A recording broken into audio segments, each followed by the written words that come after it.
ओम शांति। तो आज 7 नवंबर 2025 है। तो शिव बाबा आज बख्तावर बनकर के आए हैं। हम सभी ने ये शब्द साकार मुरली में बहुत बारी सुना है। बख्तावर, बख्तावर का मतलब होता है भक्त प्लस आवर। भक्त का मतलब होता है तकदीर, किस्मत, भाग्य। आवर का मतलब है जो लेकर के आता है। तो बख्तावर है भगवान शिव, जो सभी का भाग्य लेकर के आते हैं, लक लेकर के आते हैं, किस्मत लेकर के आते हैं। तो मुरली में बोला तुम बख्तावर के बच्चे हो, इसलिए तुम कभी भी रो नहीं सकते हो। और आज की मुरली में विशेष जो बात आई है, किस पर नहीं रो सकते हैं, और वो है जब कोई शरीर छोड़ता है तो रोना नहीं है। तो उसके अलावा क्या क्या करना है, वो भी सारी बातें आज की मुरली में बताई है। और शांता बहन को बाबा ने याद किया है, क्योंकि उस समय उन्होंने प्रैक्टिकली वो काम करके दिखाया था। तो सुनते हैं मुरली और फिर देखते हैं बाबा ने हमको कौन कौन सी गाइडेंस दी है। मीठे बच्चे, ये संगम युग सर्वोत्तम बनने का शुभ समय है, क्योंकि इसी समय बाप तुम्हें नर से नारायण बनने की पढ़ाई पढ़ाते हैं। तो इसलिए बाबा के बच्चे कोई मुहूर्त पूछ सकते हैं कि शुभ मुहूर्त कौन सा है ये काम करने के लिए। जो बाबा के पक्के बच्चे हैं उनको ये कभी ख्याल भी नहीं आएगा, क्योंकि संगम युग सर्वोत्तम शुभ समय है, पुरुषोत्तम बनने के लिए भी और हर काम के लिए भी। इसलिए क्योंकि इसी समय बाप तुम्हें नर से नारायण बनने की पढ़ाई पढ़ाते हैं। प्रश्न, तुम बच्चों के पास ऐसी कौन सी नॉलेज है जिसके कारण तुम किसी भी हालत में रो नहीं सकते? उत्तर, तुम्हारे पास इस बने बनाए ड्रामा की नॉलेज है। तुम जानते हो इसमें हर आत्मा का अपना पाठ है। बाप हमें सुख का वर्षा दे रहे हैं, फिर हम रो कैसे सकते? परवाह थी पार ब्रह्म में रहने वाले की, वो मिल गया, बाकी क्या चाहिए? बख्तावर बच्चे कभी रोते नहीं हैं। तो हम भी कौन है? भाग्यशाली हैं, सौभाग्यशाली हैं, किस्मत वाले हैं, इसलिए हम कभी भी रो नहीं सकते। ओम शांति, ओम शांति। रूहानी बाप बैठ बच्चों को एक बात समझाते हैं। चित्रों में भी ऐसे लिखना है कि त्रिमूर्ति शिव बाबा बच्चों प्रति समझाते हैं। तुम भी किसी को समझाते हो तो तुम आत्मा कहेंगे कि शिव बाबा ऐसे कहते हैं। ये बाप भी कहेंगे बाबा तुमको समझाते हैं। यहाँ मनुष्य मनुष्य को नहीं समझाते, यहाँ परमात्मा आत्माओं को समझाते हैं, या आत्मा आत्मा को समझाती है। या तो ब्रह्मा बाबा या निमित्त जो टीचर्स हैं वो आत्मा अन्य आत्माओं को समझाते हैं, या परमात्मा आत्माओं को समझाते हैं। सुख ज्ञान सागर तो शिव बाबा ही है, और वो है रूहानी बाप। इस समय रूहानी बच्चों को रूहानी बाप से वर्षा मिलता है। जिस्मानी अहंकार यहाँ छोड़ना पड़ता है। इस समय तुमको देही अभिमानी बन बाप को याद करना है। कर्म भी भल करो, धंधा धोरी आदि सब भल चलाते रहो। बाकी जितना समय मिले अपने को आत्मा समझ बाप को याद करेंगे तो विकर्म विनाश होंगे। तुम जानते हो शिव बाबा इनमें आया हुआ है। वो सत्य है, चैतन्य है, सत्य चित्त आनंद स्वरूप कहते हैं। ब्रह्मा विष्णु शंकर अथवा कोई भी मनुष्य मात्र की ये महिमा नहीं। ऊंचते ऊंच भगवान एक ही है, वो है सुप्रीम सोल। ये ज्ञान भी तुमको सिर्फ इस समय है, फिर कभी मिलना ही नहीं है। हर 5000 वर्ष बाद बाप आते हैं तुमको आत्म अभिमानी बनाने, बाप अपने को याद कराने, जिससे तुम तमो प्रधान से सतो प्रधान बनते हो, और कोई उपाय नहीं। भल मनुष्य पुकारते भी हैं, हे पतित पावन आओ, परंतु अर्थ नहीं समझते। तो आत्मा को पतित से पावन बनाने का कौन सा उपाय है? सिर्फ एक ही है, और वो उपाय है, बाकियों को नहीं पता उपाय, तो बोलो कौन सा उपाय है? अंजलि बहन, आत्मा को पतित से पावन बनाने का उपाय कौन सा है? अपने आप को आत्मा समझ के बाबा को याद करना। इसका मतलब है कि बात चाहे दुनिया की हो, बात चाहे ज्ञान की हो, कितनी भी क्लासेस सुन ले, कितनी भी मुरलियां पढ़ ले, कितनी भी किताबें रट ले, कितने भी कोर्स करा दे, कितने भी भाषण करा दे, कितना भी अपना कुछ भी हम कर लें, चाहे बाहर चाहे अंदर, भक्ति मार्ग में या ज्ञान मार्ग में, आत्मा को पतित से पावन बनाने का उपाय फिर भी सिर्फ एक ही होगा, और वो क्या होगा? अपने को आत्मा समझ के परम पिता परमात्मा को याद करना। तो मैं जो हूँ, जैसी हूँ वैसी, और बाबा भी जो है जैसा है वैसा, उसके कनेक्शन में आएंगे, तब आत्मा के विकर्म विनाश होंगे। तो इस बात को हम कभी कभी केवल बाहर वालों के लिए सोच लेते हैं कि हाँ देखो, सिर्फ मेडिटेशन ही उपाय है, इसके अलावा कोई उपाय नहीं है। तो जो आप भक्ति करते हो, ये करते हो, वो करते हो, ये बात केवल बाहर वालों के लिए नहीं है, ये अंदर वालों के लिए भी है।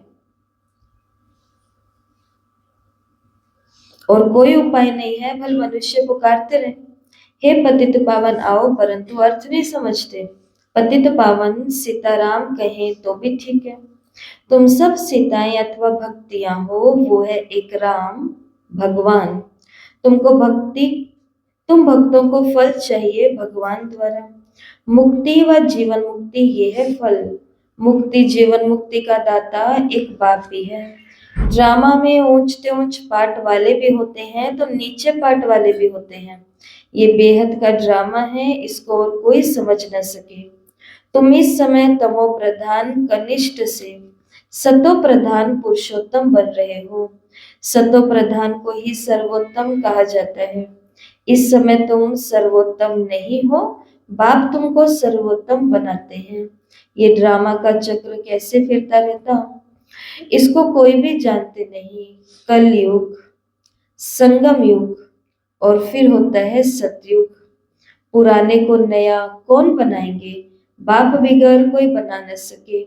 बाप ही संगम पर आकर के पढ़ाते हैं। बाप ना तो सतयुग में आते हैं, और बाप ना ही कल युग में आते हैं। बाप कहते हैं मेरा पाठ है संगम पर, इसलिए संगम युग कल्याणकारी युग कहा जाता है। ये है ऑस्पिशियस, बहुत ऊंच शुभ समय संगम युग। तो अभी क्या चल रहा है? शुभ, हाँ अभी कौन सा समय है? शुभ समय है, शुभ समय। तो अभी क्या है? शुभ समय। और कहते हैं ना कि कोई भी काम करो तो शुभ समय पर करो, शुभ काम करो शुभ समय पर करो, तो बहुत अच्छा ही अच्छा है, सब उत्तम ही उत्तम है। तो कार्य तो शुभ है ही, पढ़ना और पढ़ाना। और समय भी कौन सा चल रहा है? बहुत ऊंच शुभ समय संगम युग। जबकि बाप आकर के तुम बच्चों को नर से नारायण बनाते, मनुष्य तो मनुष्य ही हैं, परंतु वो बन जाते हैं दैवी गुणों वाले। उनको कहा जाता है आदि सनातन देवी देवता धर्म। बाप कहते हैं मैं ये धर्म स्थापन करता हूँ, इसके लिए डैश जरूर बनना पड़ेगा। क्या? पवित्र। बाप कहते हैं मैं ये धर्म स्थापन करता हूँ, इसके लिए पवित्र जरूर बनना पड़ेगा। पतित पावन एक ही बाप है, बाकी सब है ब्राइड्स भक्तियां।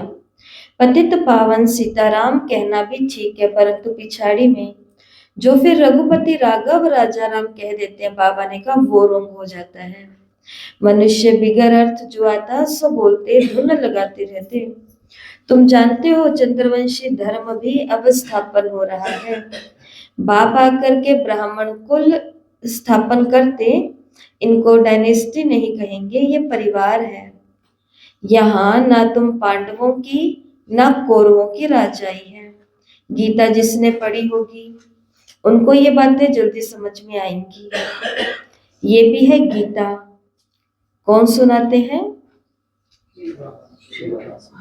कौन सुनाते हैं? भगवान। तुम बच्चों को पहले पहले तो ये समझानी देनी कि गीता का भगवान कौन है। वो कहते हैं श्री कृष्ण भगवानुवाच। अब श्री कृष्ण तो होगा सतयुग में। उनमें जो आत्मा है वो तो अविनाशी है। शरीर का ही नाम बदलता है, आत्मा का नाम कभी नहीं बदलता। तो श्री कृष्ण की आत्मा का शरीर सतयुग में ही होता है। नंबर 1 में वही जाता है। लक्ष्मी नारायण नंबर 1, फिर है सेकंड, फिर है थर्ड। तो उनके मार्क्स भी इतने कम होंगे तो फर्स्ट वाला लक्ष्मी नारायण और 8वां नंबर लक्ष्मी नारायण, दोनों ही लक्ष्मी नारायण है। दोनों के पास राजधानी है, दोनों के पास स्वर्ग है, सतयुग है, दोनों का सब एक ही दुनिया है। लेकिन फिर भी जो फर्स्ट लक्ष्मी नारायण बने और जो 8वीं गद्दी वाले लक्ष्मी नारायण बने, तो दोनों में क्या अंतर है? मार्क्स का, पुरुषार्थ का। पढ़ाई करके, पुरुषार्थ करके नंबर कितने लिए, उस नंबर के आधार पर दुनिया एक, सब कुछ एक। लेकिन गद्दी भी एक ही, उसी तो गद्दी के उत्तराधिकारी बनते हैं ना। तो बाबा ने कहा लेकिन वो फर्स्ट बन गए नंबर 1 में और वो सेकंड, थर्ड आदि। तो उनके मार्क्स भी इतने कम होंगे तो ये माला बनती ही है। बाप ने समझाया है रुंड माला भी होती है और रुद्र माला भी होती है। विष्णु के गले में रुंड माला दिखाते हैं, तुम बच्चे विष्णुपुरी के मालिक बनते हो नंबरवार। तो रुंड माला में कैसे आएंगे? रुंड माला मतलब कि विष्णु, मतलब नारायण के बिल्कुल नजदीक, कृष्ण के, लक्ष्मी की, राधा की फैमिली के बिल्कुल नजदीक, उसमें आ जाना, उसके नजदीक आ जाना। तो उसके लिए यहाँ भी कैसे रहना पड़ेगा? नजदीक रहना पड़ेगा। जो फैमिली के हर कार्य में नजदीक रहता है तो वो माला में भी तो नजदीक आएगा ना। लेकिन जो मन का हमेशा दूर रहता है, मतलब हर चीज में दूरी, हर चीज में दूरी, तो वो परिवार में, फैमिली में नजदीक कैसे आएंगे? आएंगे नहीं आएंगे। इसके लिए जबकि हमको वहां भी नजदीकी चाहिए फैमिली के अंदर, तो इस फैमिली के अंदर भी हमको क्या बनानी पड़ेगी? नजदीकी बनानी पड़ेगी। तो बाबा ने कहा फिर तुम बच्चे बनते हो विष्णुपुरी के मालिक, और शब्द दिया है नंबरवार। तो तुम जैसे विष्णु के गले का हार बनते हो, पहले पहले शिव के गले का हार बनते हो, उसको कहा जाता है रुद्र माला जो जपते हैं। माला पूजी नहीं जाती, सिमरी जाती है। माला का दाना वही बनते हैं जो विष्णुपुरी में, राजधानी में नंबरवार आते हैं। माला में सबसे पहले होता है फूल और फिर होता है युगल दाना। प्रवृत्ति मार्ग, प्रवृत्ति मार्ग शुरू होता है ब्रह्मा, सरस्वती और बच्चों से। यही फिर देवता बनते हैं। लक्ष्मी नारायण है फर्स्ट, ऊपर में है फूल शिव बाबा। माला फेर फेर कर पिछाड़ी में फूल को माथा टेकते हैं। शिव बाबा फूल हैं जो पुनर्जन्म में नहीं आते हैं, इनमें प्रवेश करते हैं, वही तुमको समझाते हैं। इनकी आत्मा तो अपनी है, वो अपना शरीर निर्वाह करती हैं, उनका काम है सिर्फ ज्ञान देना। तो दो बातें बाबा ने एक ही लाइन में बोल दी है, कोमा लगा करके, कि वो अपना शरीर निर्वाह करते हैं, मतलब कि ब्रह्मा बाबा खाना पीना, उठना, शरीर की स्वच्छता, सोना, टहलना आदि। तो ये बाबा के अपने काम थे, वो बाबा करते। और ब्रह्म और शिव बाबा का काम क्या है? आना, ज्ञान सुनाना, बच्चों की पालना करना, रूढ़िहान करना। तो उनका काम है शरीर निर्वाह, वो आत्मा करती है शरीर निर्वाह, और उनका काम है सिर्फ ज्ञान देना। जैसे कोई की स्त्री व बाप आदि मरता है तो उनकी आत्मा को ब्राह्मण के तन में बुलाते हैं, आगे आती थी, और वो कोई शरीर छोड़ करके तो नहीं आती है। ये ड्रामा में पहले से ही नोट है। ये सब है भक्ति मार्ग। वो आत्मा तो गई, जाकर दूसरा शरीर लिया। तो अभी तुम बच्चों को ये सारा ज्ञान मिल रहा है, इसलिए कोई मरता है तो भी तुमको कोई चिंता नहीं। अम्मा मरे तो भी खाने तो बनते ही नहीं है घरों के अंदर उस दिन, बताते हैं ऐसा। कहाँ बनता है, पहला सब कुछ होता है, फिर उसके बाद में आएंगे तो फिर खाएंगे। और वो भी बनता थोड़ी ना है, वो भी तो बाहर वाले ही चाय और ये और वो सब चीजें खाना पीना दे के जाते हैं। और इधर बाबा कहते हैं अम्मा मरे तो भी हलवा खाओ। कैसे होएगा ये काम? और ये आसान है? तो कौन सी अम्मा के मरने की बातें हो रही है, और कौन सा हलवे की बात हो रही है, और कौन सा खाने की बात हो रही है, और और कौन सा खिलाने की भी बात हो रही है। जैसे कई लोग होते हैं ना, वो ये भाव रखते हैं कि भाई आपके घर चाय हम भिजवा देंगे, मतलब वो हम दे आएंगे, अपने आप ही हो जाती है चीजें। तो हलवा खिलाना भी पड़े तो कौन सा हलवा है जो पकाना है, खाना है, खिलाना है। और ऐसी वेला में तो जरूर ये वो वाले आटे सूजी घी चीनी वाले हलवे की तो बात, ड्राई फ्रूट्स की तो बात नहीं हो रही है ना। तो यहाँ पे बाबा ने उदाहरण दिया है शांता बहन का मिसाल। अगर मैं गलत नहीं हूं तो बॉम्बे के अंदर ये दादी रहते थे, शांता बहन बाबा ने जिनका जिक्र किया है। और वहां पे किसी के घर में किसी की माता जी ने शरीर छोड़ा था, क्योंकि वो परिवार ब्रह्मा कुमारी बहनों के संपर्क में था। तो जैसे कि संस्था में आने वाले सभी परिवारों को ये बात मालूम होती है कि हमारे घर में कुछ भी होता है तो हर कार्य में खास बहनों को इनवाइट किया जाता है। और ये मौका तो ऐसा मौका होता है जहाँ पर हर एक का फर्ज है, करना ही चाहिए। तो दादी शांता बहन को बुलाया गया उस मौके पर। और वहां पर स्वाभाविक सी बात है कि जब किसी के घर से, चाहे मदर है, चाहे फादर है, चाहे ब्रदर है, चाहे सिस्टर है, चाहे वाइफ है या हस्बैंड है, कोई भी है, शरीर छोड़ता है तो रोना आता है, दुख भी बहुत होता है। क्योंकि एकदम से कोई जगह खाली हो गई, एकदम से कुछ चीजें होती है, वो नेचुरल है। तो बाबा उस रोना बंद करने की बात कर भी नहीं रहे हैं। अब ध्यान से समझना इस बात को। तो दीदी शांता बहन का बाबा कह रहे हैं, तो वो वहां पे गए और वहां पे देखा कि सब लोग रो रहे हैं। तो फिर वो वहां बैठे, बाबा की याद में शांति का वायुमंडल चारों ओर फैलाया, बाबा का आह्वान किया। और जैसे उनको समय जो मिला हुआ था उस निश्चित समय पर उन्होंने ज्ञान सुनाना शुरू किया। जैसे जैसे जैसे जैसे उन्होंने बाबा का ज्ञान सुनाया, आत्मा अजर अमर अविनाशी है, कौन जा रहा है और जो जा रहा है उसको क्या हम वो दे रहे हैं जो उसको हमें देने का फर्ज है, या यही यही दे रहे हैं, दुख ही दुख दे रहे हैं, और शायद उसके पीछे भी बहुत सारा हमारा खुद का स्वार्थ होता है। अब बच्चों का क्या होगा, अब मेरा क्या होगा, अब घर कैसे चलेगा। लोग भी ऐसे आकर के ये पहली बात बोलते हैं, और हमारे अंदर भी कुछ कुछ ऐसा आ जाता है। तो शांता बहन ने क्या किया, वहां पर बाबा का ज्ञान सुनाया कि हमारा असली माता पिता कौन है, वो है आत्मा। गई अगला पाठ बजाने के लिए, वो कहीं नहीं गई है, वो सिर्फ उसका रूम चेंज हुआ है, बाकी भाव भावनाएं सब जुड़ी हुई है। आप उसको भेजो 12 दिन तक, जो भेज सकते हो अच्छे से अच्छा, उसके निमित्त सब कुछ आप करो। और जैसे जैसे उन्होंने ज्ञान सुनाया वैसे वैसे सभी के आंसू सूख गए, रुक गए, स्टॉप हो गई वो धाराएं। क्योंकि हर आत्मा किस में मगन हो गई, ज्ञान में मगन हो गई कि अच्छा कि अब हम मुझे करना क्या है। तो बाबा ने कहा ये होता है हलवा। बहनें लेकर के जाती हैं ये हलवा अपने साथ में, क्योंकि वो यही हलवा पकाती हैं। और वो है ज्ञान के साथ में शक्ति। ज्ञान नहीं काम आता उस समय, ज्ञान के साथ में जो शक्ति प्राप्त करी हुई है वो ज्ञान की शक्ति वहां पर काम में आती है। और वो हलवा सभी को खिलाओ, अर्थात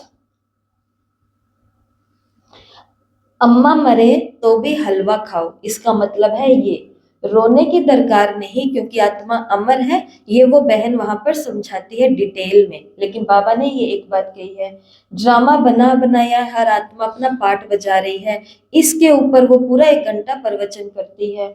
सच्चा ब्राह्मण वो है जो दूसरों का रोना बंद कराए। तो यहाँ पर सभी कौन बैठे हैं, सच्चे ब्राह्मण के झूठे ब्राह्मण? सच्चे ब्राह्मण बैठे हैं ना। ऐसी घटना कहीं पर भी घटे, क्योंकि ये घटना घटनी है, सार्वभौमिक सत्य है। तो ऐसी घटना कहीं पर भी घटे, केवल जा करके बैठ करके नहीं काम करके आना, अपने कम से कम लोकल एरिया में तो इतना हमारा फर्ज बनता ही बनता है ना। अगर आप अपने घर के वो इंसान हो जिसके बोलने से कई काम हो जाते हैं, नहीं भी होते तो भी सामने वाले के अंदर भावना बिठा दो और कह दो कि आप इस मौके पर आपकी लोकल दीदी को बुलाओ, उसका यहाँ पर क्लास लगवाओ, वो 12 दिन तक आएगी, आपको आधी घंटा ज्ञान सुनाएगी। पुण्य का खाता उस आत्मा के भी खाते में, पुण्य उस आत्मा के भी खाते में जाएगा और आप सबको शक्ति मिलेगी। सच्चा ब्राह्मण वो है जो केवल फर्ज नहीं निभाता, सच्चा ब्राह्मण वो है जो दूसरों का रोना भी बंद करा दे। तो ऐसी युक्तियां रचनी है, ये हमारा कर्तव्य है, काम है। और हलवा कौन सा है? ज्ञान में रह करके स्थिर रहना, मधुर, हलवा मीठा होता है, और विजयी बन करके आना। मतलब मैं उनको चुप कराने के लिए गई थी और मैंने उनको चुप करा दिया। और रोना आता है, कई कई होते हैं वो मुरली को तो समझ नहीं पाते, बाबा ने कह दिया रोना नहीं, अम्मा मरे तो भी हलवा खाओ, और फिर वीडियो निकलती है, वीडियो के अंदर कहीं कहीं कोई शरीर छोड़ रहा है तो दीदियां भी रो रही होती हैं। जैसे कोई अपना यज्ञ का बड़ा जाएगा तो रोना नहीं आएगा, जैसे ब्राह्मणियां रोती है ना, दादियां जाती है तो उनकी जो ब्राह्मणियां होती है वो रोती है। अब कई होते हैं जिनको सिर्फ इतना ही पता है कि रोना नहीं है, वो बहनों को देख करके और तो कुछ बात करते नहीं है, वो ये बात करते, देखो बाबा कहता रोना नहीं है, इनको भी तो मोह है, ये भी तो रो रही है। कौन सा रोना नहीं है? वो वाला रोना नहीं है जो जिंदगी भर रोना चलता ही रहे, अब मेरा क्या होगा, अब मेरा क्या होगा, अब मेरा। जिनसे प्रेम है वो जब बिछुड़ते हैं तो रोना आता है, लेकिन उसके बाद में कुछ करना भी तो होता है, स्थिर भी रहना होता है, करना होता है, मधुर बनना होता है, बनाना होता है, और विजय प्राप्त करनी होती है, रोना बंद कराना होता है। शिव बाबा ने कहा तो ये कर्तव्य आज से सभी गांठ बांध लेंगे कि हमारा फर्ज ये भी है। अगर सच्चे ब्राह्मण है तो वो ये काम करेंगे। जैसे शांता बहन को जरूर किसी ने इनवाइट किया है, तभी तो वो गई है ना, बहनें ऐसा तो नहीं जा सकती हैं। बच्चे ने जाकर के उनको समझाया कि तुम रोते क्यों हो, उसने तो जाकर के दूसरा शरीर लिया, रोने से लौट थोड़ी आएगी। बख्तावर रोते थोड़ी हैं, भाग्यशाली बच्चे रोते थोड़ी हैं। तो वहां सबका रोना बंद कराए, समझाने लग गई। ऐसी बहुत बच्चियां जाकर के समझाती हैं कि अभी रोना बंद करो, झूठे ब्राह्मणों को नहीं खिलाओ, हम सच्चे ब्राह्मण, सच्चे ब्राह्मण हम बैठे हैं ना, तो खिलाना है तो किनको खिलाओ? इन सच्ची ब्राह्मणियों को खिलाओ।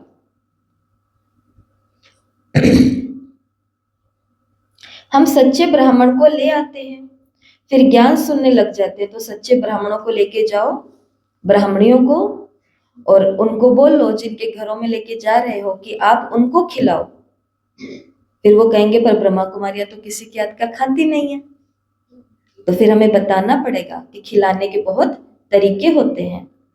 ये तो बाबा पॉइंट बोलते हैं, डिटेल में तो अपने को ही जाना पड़ता है। फिर ज्ञान सुनने सब लग जाते हैं, समझते हैं ये तो ठीक बात बोलती हैं, ज्ञान सुनते सुनते शांत हो जाते हैं। 7 दिन के लिए कोई भागवत आदि रखते हैं तो मनुष्य के दुख दूर तो नहीं होते ना, लेकिन ये बच्चियां तो सबके दुख दूर कर देती हैं। तुम समझते हो रोने की दरकार नहीं, ये बना बनाया ड्रामा है, हर एक को अपना पाठ बजाना है। कोई भी हालत में रोना नहीं चाहिए। बेहद का बाप टीचर गुरु मिला जिसके लिए तुम इतना धक्के खाते रहते हो, पार ब्रह्म में रहने वाला परम पिता परमात्मा तुमको मिल गया, बाकी क्या चाहिए। बाप देते ही हैं सुख का वर्षा, तुम बाप को भूल जाते हो तब रोना पड़ता है। बाप को याद करते रहेंगे तो खुशी होगी। देखो एक चींटी मक्खी मच्छर की भी भगवान ने व्यवस्था की है, तो कोई चला जाएगा तो क्या हमारी व्यवस्था नहीं होगी? सबका हो जाता है। इसलिए बहनें क्या समझाती हैं बाबा का ज्ञान, कि परवाह किसकी थी, पार ब्रह्म में रहने वाले की, वो मिल गया तो बाकी और क्या चाहिए। बाप देते हैं सुख का वर्षा, तुम बाप को भूल जाते हो तो रोना आता है। बाप को याद करेंगे तो खुशी होगी, ओहो हम तो विश्व के मालिक बनते हैं।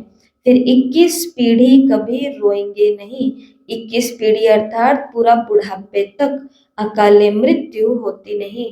तो अंदर में कितनी गुप्त खुशी रहनी चाहिए, गुप्त, उस मौके पर भी अंदर में क्या रहनी चाहिए, गुप्त खुशी। किस बात की खुशी? कि मैंने सबका रोना बंद करा दिया, मैंने बहन जी को ले जा करके विजय प्राप्त करा दी। मैंने उस आत्मा के खाते में पुण्य दिलवाया और इन आत्माओं को, भूले भटकों को, अनजाने पने में ही शिव बाबा का क्या मिल गया? परिचय मिल गया। तो तुम्हें गुप्त खुशी होनी चाहिए। और तुम ये भी जानते हो पहरा चेंज होता है। तुम ये भी जानते हो कि हम माया पर जीत पाकर जगत जीत बनेंगे। इसमें हथियार आदि की कोई बात नहीं है। तुम हो शिव शक्तियां, तुम्हारे पास है ज्ञान की कटारी और ज्ञान बाण। उन्होंने फिर भक्ति मार्ग में देवियों को स्थूल बाण, खड़ग आदि दे दिए हैं। बाप कहते हैं ज्ञान तलवार से विकारों को जीतना है, बाकी देवियां कोई हिंसक नहीं है। ये सब है भक्ति मार्ग। साधु संत आदि है निवृत्ति मार्ग वाले, वो प्रवृत्ति मार्ग को मानते ही नहीं है। तुम तो संन्यास करते हो सारी पुरानी दुनिया का, पुराने शरीर का। अब बाप को याद करेंगे तो आत्मा पवित्र हो जाएगी, ज्ञान के संस्कार ले जाएंगे और उस अनुसार नई दुनिया में जन्म लेंगे। अगर यहाँ जन्म लेंगे तो भी अच्छे घर में, राजा के पास, या फिर रिलीजियस घर में वो संस्कार ले जाएंगे।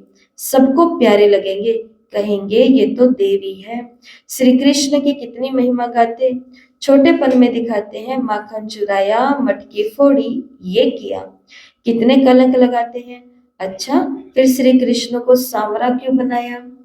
वहां तो श्री कृष्ण गोरा होगा ना। फिर शरीर बदलता रहता है, नाम बदलते रहते हैं। श्री कृष्ण तो सत्युग का पहला प्रिंस था, उनको सांवरा क्यों बनाया? कोई भी ये बात बता नहीं सकेंगे।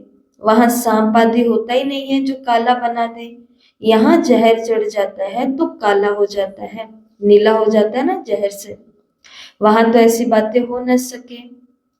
तुम अब दैवी संप्रदाय वाले बनते हो तो सत्युग त्रेता में कोई भी जहरीले जानवर, जीव नहीं होंगे। बिच्छू, सांप, गंदगी वाले, और ये जो गंध में पैदा होते हैं। तो जैसे डेंगू आज से 30-40 साल पहले शायद, या थोड़े साल पहले नहीं था, लेकिन ये आया क्योंकि गंद पानी ठहरा, तो जहां ठहरा वहां पर जीव तो पनपेंगे। तो ऐसा तो बाबा ने कहा वहां पे सांप पे नहीं है, तो काला कैसे बन गया? ऐसी बातें तो हो न सके। अब तुम दैवी संप्रदाय वाले बन रहे हो। इस ब्राह्मण संप्रदाय का भी किसी को पता नहीं। पहले पहले बाप ब्रह्मा द्वारा ब्राह्मणों को रचते हैं। प्रजापिता है तो उनकी प्रजा भी ढेर के ढेर है। ब्रह्मा की बेटी है सरस्वती, स्त्री नहीं है, ये किसी को भी पता नहीं। प्रजापिता ब्रह्मा के तो हैं मुख वंशावली, स्त्री की बात ही नहीं है। इनमें बाप प्रवेश कर कहते हैं तुम हमारे बच्चे हो। मैंने इनका नाम ब्रह्मा रखा है। जो भी बच्चे बने सबके नाम बदली किए। तुम बच्चे अभी माया पर जीत पाते हो, इसको कहा जाता है हार और जीत का खेल। बाप कितना सस्ता सौदा कराते हैं, फिर भी इतना सस्ता सौदा है, फिर भी महंगा लगता है। बाबा ने कहा इतना सस्ता सौदा कराते फिर भी माया हरा देती है, तो भाग जाते हैं। 5 विकार रूपी माया हराती है। बस ये विकार हैं जो हमको इस ज्ञान में लंबा नहीं चलने देते, बाकी कोई भी मेहनत नहीं है। 5 विकारों रूपी माया हराती है। सॉरी, जिसमें 5 विकार हैं उनको ये आसुरी संप्रदाय कहा जाता है। मंदिर में देवियों के आगे जाके महिमा गाते हैं आप सर्वगुण संपन्न। बाप तुम बच्चों को समझाते हैं तुम भी तो पूज्य थे, फिर 63 जन्म पुजारी बने, अब फिर पूज्य बनते हो। तो बाप पूज्य बनाते और रावण पुजारी बनाते। ये बातें कोई शास्त्रों में नहीं है। बाप कोई शास्त्र थोड़ी पढ़ा हुआ है, वो तो है ज्ञान का सागर, वर्ड ऑलमाइटी अथॉरिटी। ऑलमाइटी यानी सर्वशक्तिमान। बाप कहते हैं सभी वेदों, शास्त्रों आदि को जानता हूँ। ये सब है भक्ति मार्ग की सामग्री। मैं इन सब बातों को जानता हूँ। बाबा ने कहा मैं सारी भक्ति, शास्त्रों, वेदों को, उपनिषदों को, सबको जानता हूँ। द्वापर से ही तुम पुजारी बनते हो। सतयुग त्रेता में तो पूजा होती नहीं, वो तो है पूज्य घराना। फिर होता है पुजारी घराना, इस समय सब पुजारी हैं। ये बातें कोई को भी मालूम नहीं। बाप ही आकर के 84 जन्मों की कहानी बताते। पूज्य, पुजारी, ये सब तुम्हारे ऊपर खेल रहता है। हिंदू धर्म कह देते, वास्तव में भारत में होता है आदि सनातन देवी देवता धर्म, ना कि हिंदू धर्म। कितनी बातें समझानी पड़ती है। ये पढ़ाई है भी सेकंड की, फिर भी कितना समय लग जाता है। अंत तक तुमको ज्ञान सुनाता ही रहूंगा। बाबा ने कहा पीछा नहीं छोड़ूंगा अंत तक। और जिस दिन अंतिम समय आ गया, उस दिन हम बाबा को कहते रह जाएंगे, बाबा बस अब से मैं योग करूंगी, अब से बाबा मैं ये करूंगी, अब से बाबा मैं ये करूंगा। बाबा कहेंगे ये लो, ये लग गया बोर्ड, कौन सा, टू लेट का। अब गेट खुल चुके हैं परम धाम के। अब चलो, कल की मुरली में गेट को याद किया बाबा ने। एंट्री का गेट अलग होता है, एग्जिट का गेट। तो सतयुग है एंट्री और कलयुग है एग्जिट। और निकल के कहाँ पहुंच जाएंगे, परम धाम के द्वार खुलेंगे और सभी आत्मा पहुंच जाएंगे। तब तक अंत तक तुमको ज्ञान सुनाता रहूंगा। तुम इनका किताब कितना बनाएंगे। शुरू में भी बाबा सवेरे सवेरे उठ करके लिखते थे, फिर मम्मा सुनाती थी, तब से लेकर के छपता ही आता है। कितने कागज खलास हुए होंगे। गीता तो एक ही इतनी छोटी है, गीता का लॉकेट भी बनाते हैं। गीता का बहुत प्रभाव है, परंतु गीता ज्ञान दाता को भूल गए हैं। अच्छा, मीठे मीठे सिकिलते बच्चों प्रति माता पिता बाप दादा का याद प्यार और गुड मॉर्निंग। रूहानी बाप की रूहानी बच्चों को नमस्ते। हम रूहानी बच्चों की रूहानी माता पिता बाप दादा को याद प्यार, नमस्ते, गुड मॉर्निंग, ओम शांति, शुक्रिया बाबा, शुक्रिया, वाह बाबा वाह। धारणा के लिए मुख्य सार, पहला, ज्ञान तलवार से विकारों को जीतना है।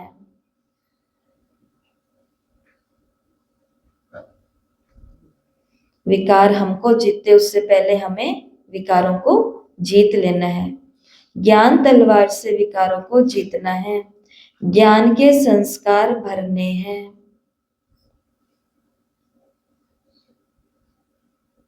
पुरानी दुनिया और पुराने शरीर का संन्यास करना है।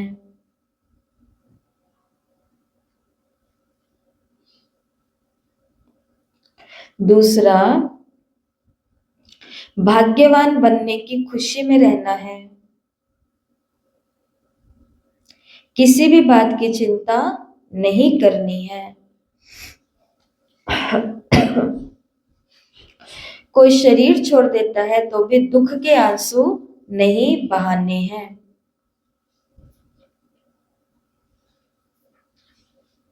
कोई भी शरीर छोड़े तो दुख के आंसू नहीं बहाने हैं।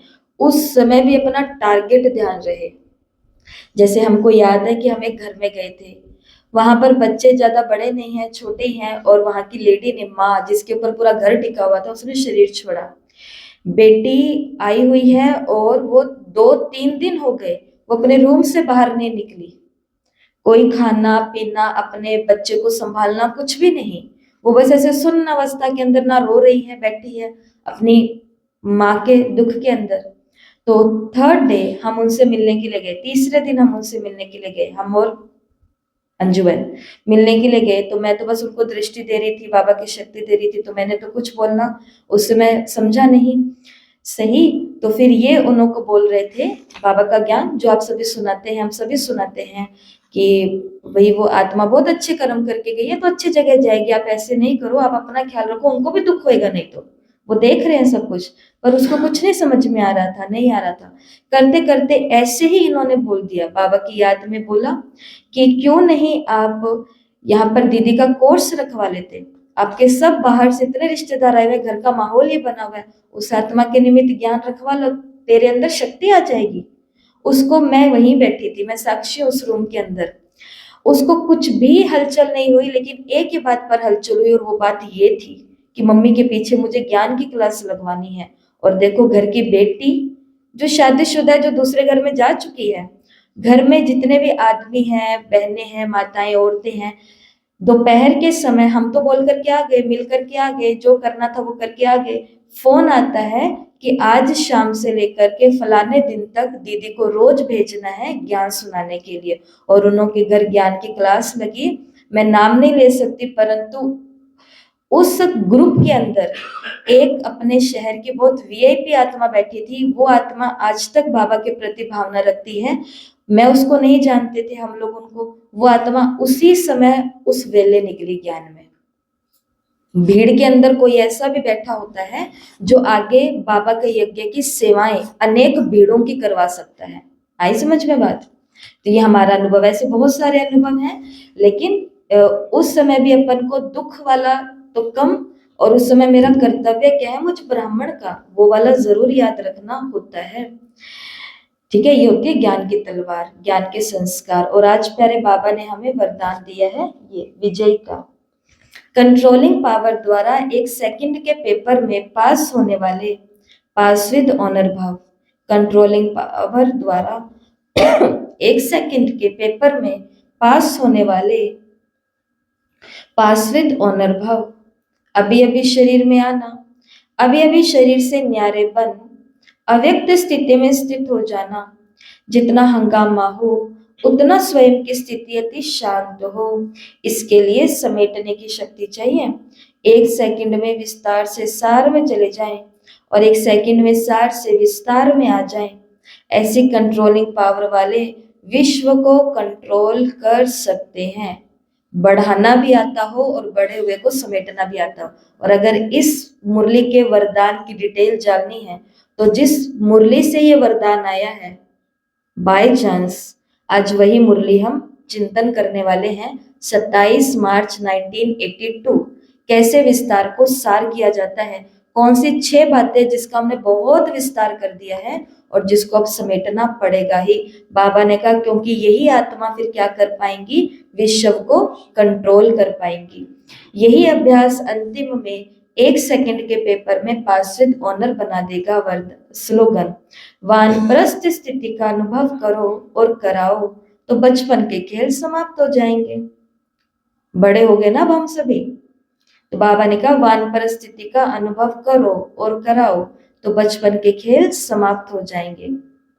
छोटी छोटी बातों को जो वानप्रस्थी होते हैं वो सोचते नहीं है, चित्त पर नहीं रखते हैं। बच्चे होते हैं वो रखते हैं। अब हम बड़े हैं या छोटे, आप बताओ? बड़े हो रहे हैं। हमारा जन्मदिन अभी लौकिक पीछे आया तो एक दीदी का फोन आया, उन्होंने पूछा हाँ जी खुशबू बहन कितने साल के हो गए? तो हमने बोला कि दीदी बस वानप्रस्थ अवस्था में एक उम्र और बढ़ गई, 1 साल और बढ़ गया। वानप्रस्थी तो है ही, 1 साल और बड़े वानप्रस्थी बन गए। आई समझ में? हमेशा हमको ये कॉन्शियस रहेगा ना कि मैं बच्ची नहीं हूँ, तो ये चंचलता, ये खेल, ये सारे हमारे समाप्त हो जाएंगे। क्योंकि वानप्रस्थी होते हैं वो अलर्ट हो जाते हैं कि भैया अब शरीर कभी भी छूट सकता है, इसलिए धर्म ध्यान कर लो, यही काम आएगा।